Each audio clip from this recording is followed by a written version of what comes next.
Today, I will answer the question, are closing costs included in mortgage? Let's have a look at the details. Yes, closing costs can be included in a mortgage loan. This is also known as rolling closing costs into a loan. Closing costs include things like the loan origination fee, mortgage points, credit report fee, home inspection fee, appraisal fee, loan processing fee, application fee, title insurance, and escrow fees, and so on.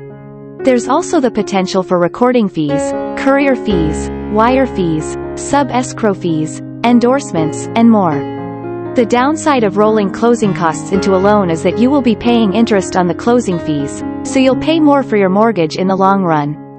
Your lender will let you know which closing fees can be included in the mortgage and which cannot. For example, most FHA loans for single-family mortgages require that borrowers pay an upfront mortgage insurance premium, MIP.